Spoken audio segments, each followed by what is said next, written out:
G'day, welcome to the ring. This is Fish on a Heater with Dr. Trotter next to me. Say hi, Trotter. Hey guys, how's everyone doing? I'm so pumped for this. I cannot wait. Let's go. Can I we know, go, right? Fish? First, you got to explain what are we doing here? What's the All ring right. about? All right. So obviously, the Ring is the Arena Australis new and latest and greatest Friday night Showtime show, football, whatever. Friday Night Leave Friday Footy. night football out. Yep. That's what I Leave the keep calling footy it. out.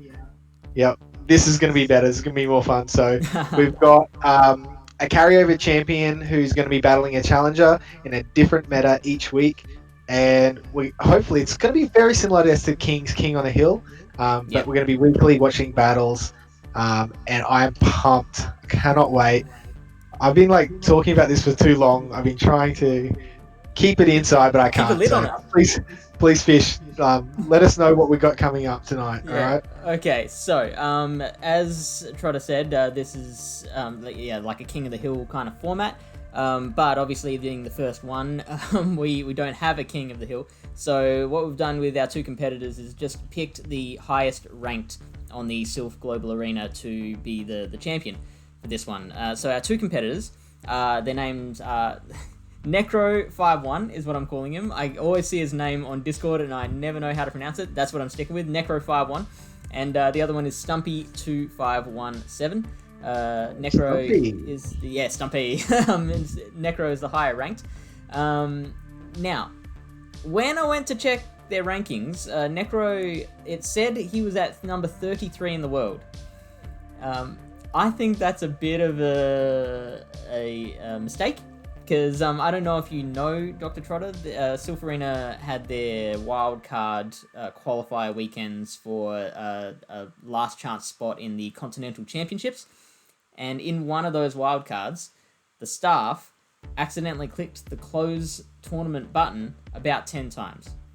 So everyone's results from that particular wildcard were magnified 10 times. And so if they weighted it, then what did that do as well? Anyone who did well did really, really well. Anyone who did poorly sunk like a stone. So I think Necro, having had a pretty decent result, I think it was about 5-2 in that wildcard, he jumped up a lot. Says he's elite tier now. Look, screenshot that, put it in your pocket, and yeah, exactly. No one can take that away from you. No when the recap comes up, and say you were what? robbed. In his defense, I'm just guessing at that. I don't know that that's the real answer. I know that is a thing that happened. I don't remember whether Necro was in that wild card or not. I don't know if he might have actually earned his way up to 33 in the world. I don't know, but we're going with it for this particular opening battle. He's going to be the champion, and the way we are doing it is the champion gets to pick the meta that we battle over. So this time, Necro has gone with the Cliffhanger Meta. Go Stadium's Cliffhanger Meta. This was a personal favorite of mine. Yeah, I loved Cliffhanger. I felt like it was a better version of an open GBL where everything's available, but the restrictions are put in by you. So it's not anyone else that's saying you can use this and you can't use that. You're deciding what you can and can't use based off of a point system, which lets you use Pokemon you like, and then you need to build team around that, as opposed to here it's Nightmare Cup, take Gardevoir. This is the best Pokemon. You gotta either take it or work out how to beat it. Yeah, exactly. So I really like how they've used the points on the Cliffhanger. And it's slightly different because there's been some new Pokemon come out, so it's actually changed a few of the Pokemon are in certain points categories and things. Yeah, well, let's take a look at it. That'd be cool. I did say that I hadn't played before. I have played it once. It was the original version of Cliffhanger, so this is before all these new Pokemon came in. It was, I think there were only 3 gens out at the time, or maybe there was some 4th gen ones coming in. But I definitely haven't played this version of it. Yeah, because the old version, Medicham, was a 9-point Pokemon, so that's changed up a fair bit. But I think this is a really balanced system. Yeah. And I like the fact that you got to think: do I want a 9 point Pokemon in Tier 0? And if I do that, then how am I going to build my team around it? Or am I going to go for something a little bit more stable and go for like 3 5 point Pokemon and build that way? As you can see in the meta, you've got 17 points to spend. So you the most common kind of breakdowns of points that you see in teams is people bringing 1 9-pointer, 1 5-pointer, and then like 1 1-pointer, and then a 0-pointer, or they might go 3 5-pointers, 2 1-pointers, and then the rest are 0. So like if you want to go for one of those absolute top tier ones, Altaria, Skarmory, Azumarill, then you can only pick one Pokemon from that group, and then you've got to be very kind of sparing with the rest of your picks. Yeah, I know some people actually picked 0-point teams and took that to tournaments. I didn't hear anyone who actually won a big tournament with that, but I know somebody had one loss with a 0-point team. So, and that was a fairly prominent Pogo player. So that was pretty cool to see. Now, you said you haven't played with this particular current meta, the current no. breakdown? Okay, so do you know what you would build your team around? If you were playing now, what would you build your team around right now? Oh, right this second. Look, I'm a sucker for a Bastiodon. So right. I'm probably the hard win or hard loss dynamic of it. Yeah. Nothing better than watching someone switch into an Altaria and you're like, oh, thank you for coming. Was Bastiodon 5 points or 9 points originally? He was 5 points. It was always 5 points. Okay, I thought it might have been moved down a rung. No, they kept him there because he is such a hard loss to so many other things. Yeah, someone brings a Whiscash and they're the ones saying see you later. Exactly. So, Alright, there's plenty of ways to play around it, and I really love this meta, so I really want to see these teams coming up. Let's have a look. These are the teams that our two battlers have picked. So you see in the bottom right there, Necro's gone the Galarian Stunfisk, which I haven't actually built one yet, but I am so keen to do that. It looks like such fun to use. Yeah, I haven't built one either, but it dominates in an open GBL format. It's like something like almost 78 or 76% wins. Yeah, something. Which is huge. Like it's ranked 2, so there's a reason it's up there. Then we've got the Cherim, which is a grass type that acts like a fire type. We've got the Wigglytuff for that charm damage. Noctowl, which is kind of an alternate Altaria, really. Umbreon and Gallade. Yeah, and so I'm seeing Stumpy here having the Meganium, one of the original grass picks. Sableye just as that anti-everything meta, seemingly. Hypnotoxy Dugong. Now, I'm assuming this is a double legacy Dugong. I don't think you'd bring it unless it was. Yeah. Unless you were trying to play that way to get people to bring out that. But anyway, that's a whole other strategy altogether. And little old chubby Munchlax in the back as well. So Any the thoughts first on the matchups here? Yeah, big thoughts here. I really see each of the teams focusing around one Pokemon. So I really see Wigglytuff as a top tier competitor against almost everything Stumpy has, and vice versa, Dugong, if it's a double legacy Dugong, being a really dominant Pokemon, especially in that lead scenario. So if you want to get that lead advantage, potentially they're going to be the Pokemon that are going to beat everything else. But the interesting thing is they have a really, really close matchup against each other. Like one wins with a couple of HP in the 0 shield, the other one wins in the 1 shield. Like it's really close. About Dugong versus Wiggly. Yeah. Yeah, right. Yeah, they pretty much can beat everything else, and they're really close with each other. So I feel like there's potential for matchups to be locked in and solid in those two Pokemon core, and everything else will probably be a bit around that, depending on how the person chooses to play. The Umbreon Dugong matchup? Because those are two big tanks.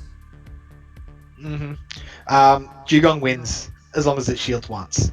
It's actually fairly strong in Dugong's favor. Is that right? Okay, interesting. It doesn't win with a low HP, but it wins. But it does win. Even in the one shield, if it shields once and Umbreon shields twice, it still wins. So Yeah, it's awesome. just that Icy Wind debuff. Whose So team are you liking better? switches. Oh, honestly, I'm gonna have to go with Necro here. In terms of team comp, I feel like that Umbreon has a lot of good matchups. In the ones it loses, there's depending on shields and switches and energy, it can be there. Noctowl even has some great matchups, so I'm probably leaning towards Necro. However, I'm most excited to see if Stumpy can bring this Dugong Toxicroak and just like flip matches and Yep. do some really cool things. That's what I'm really excited to see how that ends up going. Because I almost feel that that's actually necessary to win some of these matches. And I could be totally wrong. These guys might do something completely different. But yeah, that's just how I see it. And also that Cherim again, I'm assuming it's not a Razor Leaf. I'm assuming it is a Bullet Bullet Seed Seed. with Solar Beam. Are we going to see some Get Beams here? That's You know what? Surely I'm thinking in like an open meta, which I still consider this an open meta. I Yep. would say Dazzling Gleam is probably more useful than a Solar Beam. Because you've got your Altaria, which is such a major player, a lot quicker to get to than the Solar Beam, obviously, meaning like all your neutral hits are gonna get there quicker. I find Dazzling Gleam a bit more useful. Interesting. There we go. There's not a whole lot that Dazzling Gleam really gains in these matchups. But obviously they didn't get to look like at their these teams teams. specifically, or just Open GBL? No, in these matchups. Yeah. I was talking more Open GBL format, particularly having played Great League GBL a lot. You see Altaria everywhere, so Dazzling Gleam is majorly important in that one. Very true. Well, I mean that's what this is all about, right? The move sets could change what we think is going to win. Yeah. And that's the whole thing with the cliffhanger format is that, if you want to spend the points on bringing Altaria, that kind of handicaps you for the rest of your team. Yeah, I mean, what if Hypno lands a Focus Blast on Umbreon? Rip. Oh, well, actually, Umbreon's tanky enough. It can take a Focus Blast from Hypno. Yeah, no, that's true. But you'd see that and be like, oh, that's okay. And like you're rethinking your strategy as soon as you see that. Totally. All right, And that's what I like at this 5 format. So this 5 format gives you time to see movesets and readjust strategy. It's nice. Totally. Better, like a lot more than the 3 format that a Sylph normally has. Yeah. One more thing we do have to mention before we get to the battles is we have an extra bit of strategy that can come into play. It's called the replay. Which is, we're not going to see it tonight, but it's something to be mindful of, where if a player wins all 5 of their battles against an opponent, they will earn themselves a replay that they can take into another future matchup. The way that works is, anytime they want, they can take a loss and redo it with the same team and same lead.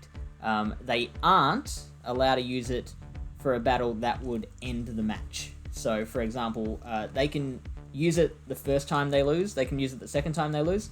Once they lose that third one, it's game over. They can't use any replays they might have earned. So that kind of stops it from being overpowered. But it's an extra bit of strategy, like working out when to use that replay, kind of when it's viable to use one. Do you think you can hold on to it for a later one that you might really probably need it more? Who knows? Especially if you do a bad switch or something silly. Yeah, exactly. You're like, that's why I lost the match. You can throw that replay, know the Pokemon, know the movesets, and know what you have to do. Win that match. You should know if you're going to win it or not, if you're going to use it, essentially. Exactly.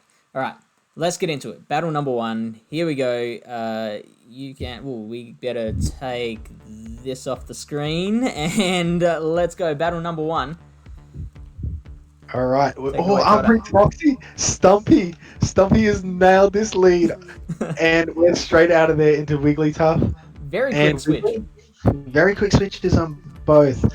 So we got Wiggs Hypno. So we're hippie here for half an hour. Interestingly, we can see now no Shadow Ball on Hypno. What do you think of that no Shadow Ball call, Fish? It's more, I guess, utilitarian having the double punches on it, but I think Shadow Ball gets you the most wins, doesn't it? Yes, definitely does. You potentially need something that's going to hit big, right? Hypno's Yeah, bulky. exactly. You need something that's going to hit big.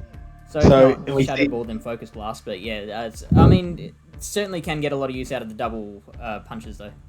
Yeah, and we're seeing that here now because we've got a shield from Stumpy. So he's down a shield, but he's got 2 charge moves ready to go.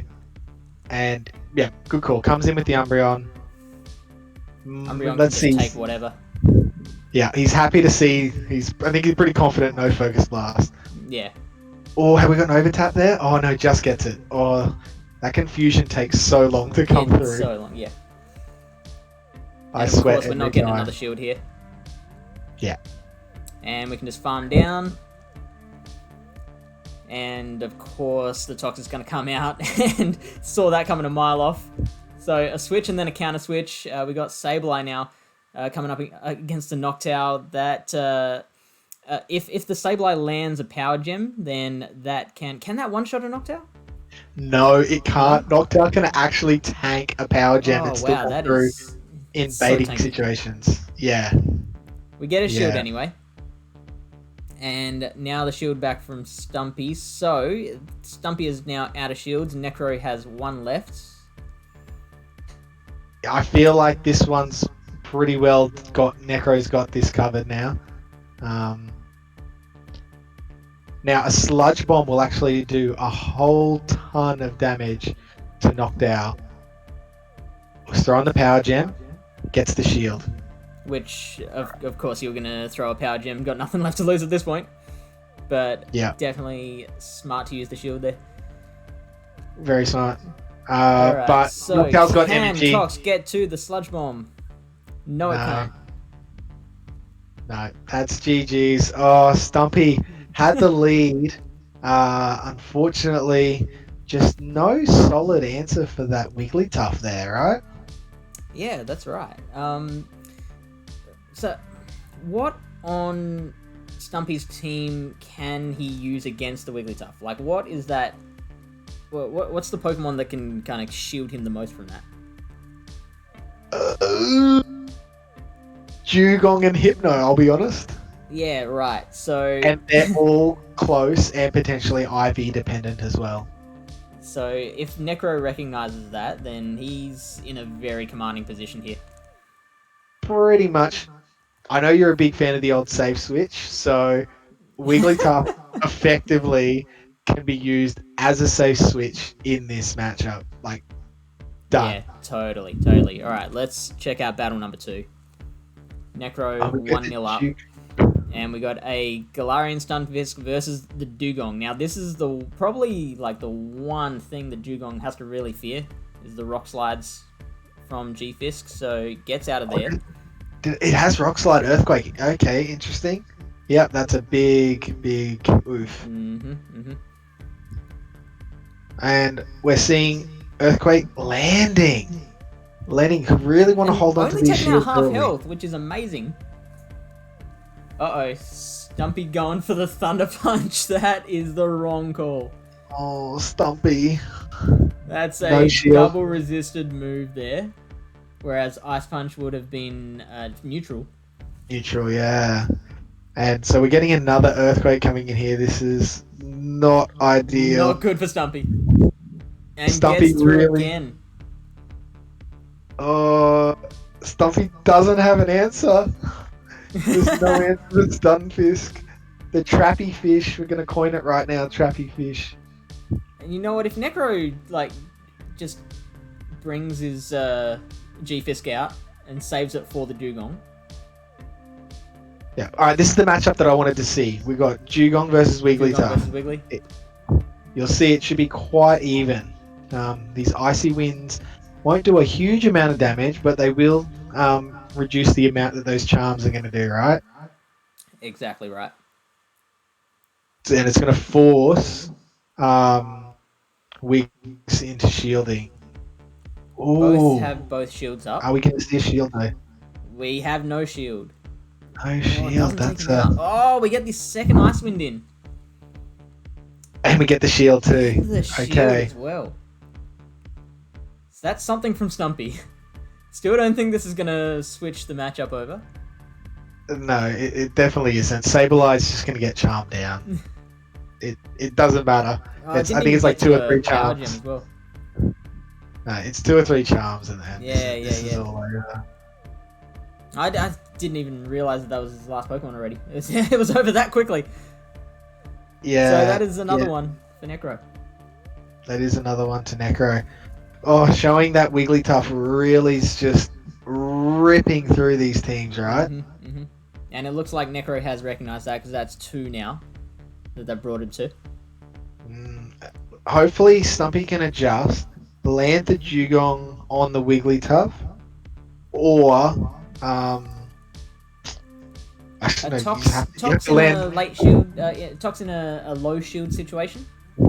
Landing that's like Sludge Bomb will do like 80% of Wigglytuff's HP.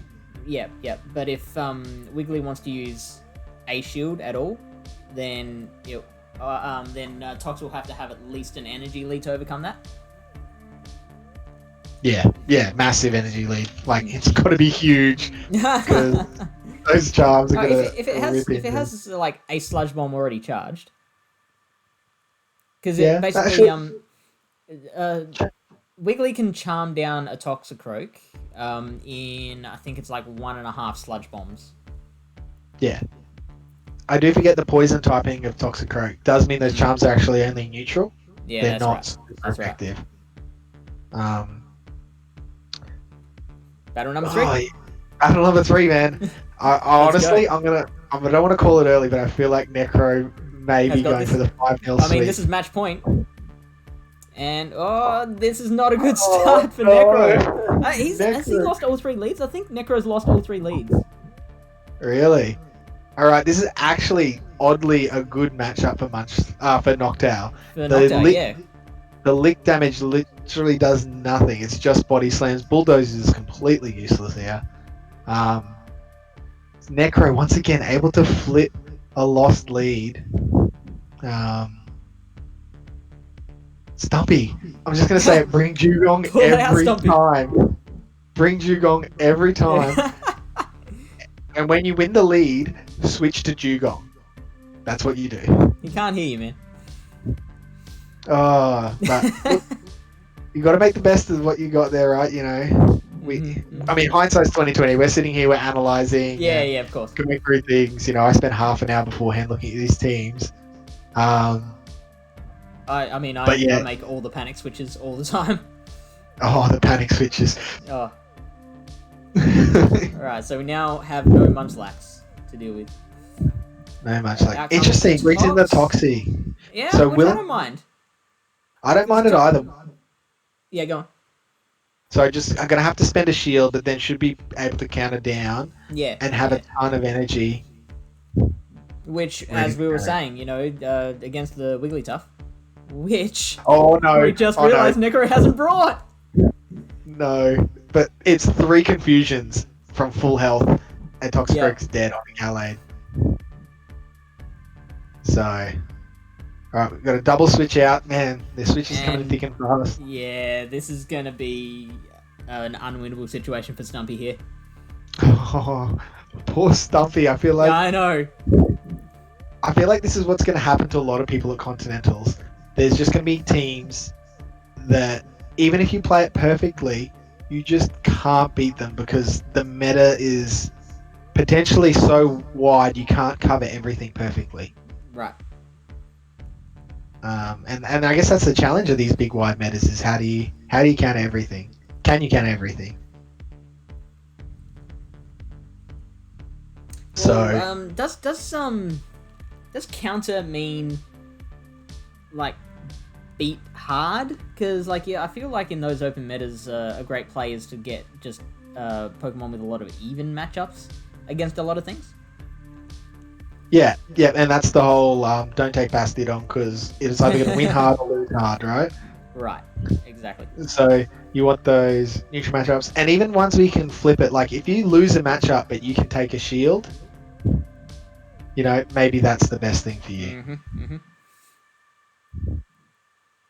Oh, So poor we've just kind of Stumpy. lost interest in this battle because we know Poor how Stumpy. over it is.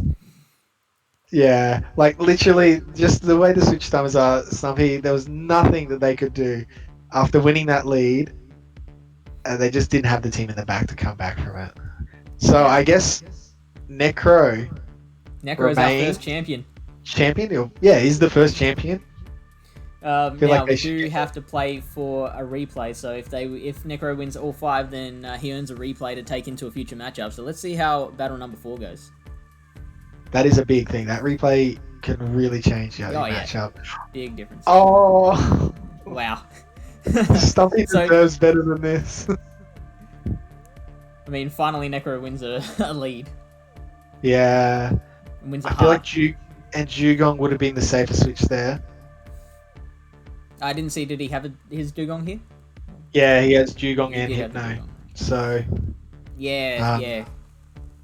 So like bringing out the Hypno, you're leaving yourself wide open to that Umbreon yeah. if they happen to have brought it. You're much better off throwing out the Dugong and praying they bring in the Umbreon, because Umbreon's going to have not as good of a matchup against the Dugong. And then you've got the Hypno there for the Wigglytuff, which is also Yeah. a very close match. But, I mean, you don't know what... We can see the team, so we're at a big advantage of that. We can be critical and Yeah, harsh. of course. Um, but yeah, that's unfortunately the way the cookie crumbles. Now, Meganium actually does really solidly here Against Umbreon.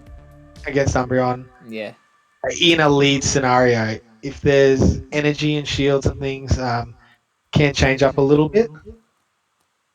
And we'll see. Obviously, Necro's foregone the shield, so Necro's done with the Umbreon now. Doesn't want to keep it. Yeah. But definitely going to get off another foul play here. Probably happy to take Frenzy Plant, let it go. Yeah. Farm Because, down the with Hypno's gone, Knockdown. so the only other thing that Umbreon is really useful for is the Sableye, because we haven't seen the Munchlax very much. We've seen the Sableye a lot more. Yeah, and that's what it's there for, right? Sableye, Hypno, Munchlax wins Yeah. those matches, loses the others. Ooh! Here we go. Whoa! That's an interesting switch there. Interesting. We've got. Oh no! It wasn't a switch. It was a KO. Yeah, Sorry, right. I was like, what is happening here? So literally, that's actually some really good play from Necro. So putting out a Pokemon, knowing it's going to take a big hit and bit of damage to use up your opponent's energy. Yeah. So you can bring something else in just to win. Looks like the Dugong is still going to win this matchup. Opting to use the shield there, but that Ice Shard's still going to take it out before the Wiggly can get there. Maybe Wigglytuff's got another shield there. You know what? Deep with the attack debuffed, I'm not even sure an Ice Beam would have taken it out at that range. No, it definitely would have. Now they need to farm a bit extra. Oh, they've switched out and taken it out with the Vine Whip. Out comes Noctowl. Yeah, Noctowl can comfortably take this. Yeah. Stumpy putting in some nice little work here, though. Yeah. Stumpy has done probably as well as he could have. 100%. But there's just not going to be enough health on this Dugong. It's not going to get to a second Icy win. And Noctowl's going to take him out. Yeah, just with fast attacks. Very close to a second Icy win, though. Like, literally, one fast attack difference, and Stumpy actually would have won that matchup. Yeah, that's crazy. Oh, almost pulled it out. But that means... We'd called it over, like, ages earlier. What was that? We'd called the match over, like, much earlier. And there's one fast attack off with a win. Yeah. Alright, let's move on to battle number 5. This is the one where Necro can earn the replay and kind of... Well, I mean, this can help him set up a good solid run of wins for the future. So let's see how we go. It's huge. I never thought we'd see a replay this early. Yeah, me neither, actually. Alright. Alright, so we got the G-Fist versus the Dugong start. And Necro just staying in, building up a heap of energy before switching out to the Noctowl. Which, very clever, because those rock slides hurt. And now the Noctowl just can sit there and be licked all day long. Yeah, but Munchlax should probably end up winning this. He had such a reasonable energy advantage to start. But those body slams just don't do enough, surely. Well, let's find out, Fish. Let's find out. You got to remember, Munchlax is a pretty thick boy too, right? It is. But like, unless Stumpy invests some shields, I don't see it happening. It's already caught up. But not in saved up energy. some body slam energy. Yeah, so we're definitely seeing a shield here. I think this is actually where that tiny little bit of lick damage. Oh wow, we're getting a switch. Yeah, switching out. That's clever. I like that. Switch back to Dugong because there's the switch timer was coming up. Oh, gone for the earthquake. Oh, that's definitely a misplay. Yeah. Like it does a lot, did a lot, but he would have had 2 rock slides, which would have bought shields or finished off. Yeah. I'm not sure if Necro's not aware that Rock is super effective against ice. I'm sure he is, being ranked 37th. I mean, he's played so well. I'd be shocked if he didn't know that. Wow. All right. Oh, he knows now. Yeah. So Munchie's coming back in. He's gone for the bait. Which doesn't look like it's working. It's not. It is not. So he's going to have to throw... Oh, he's gone for another one.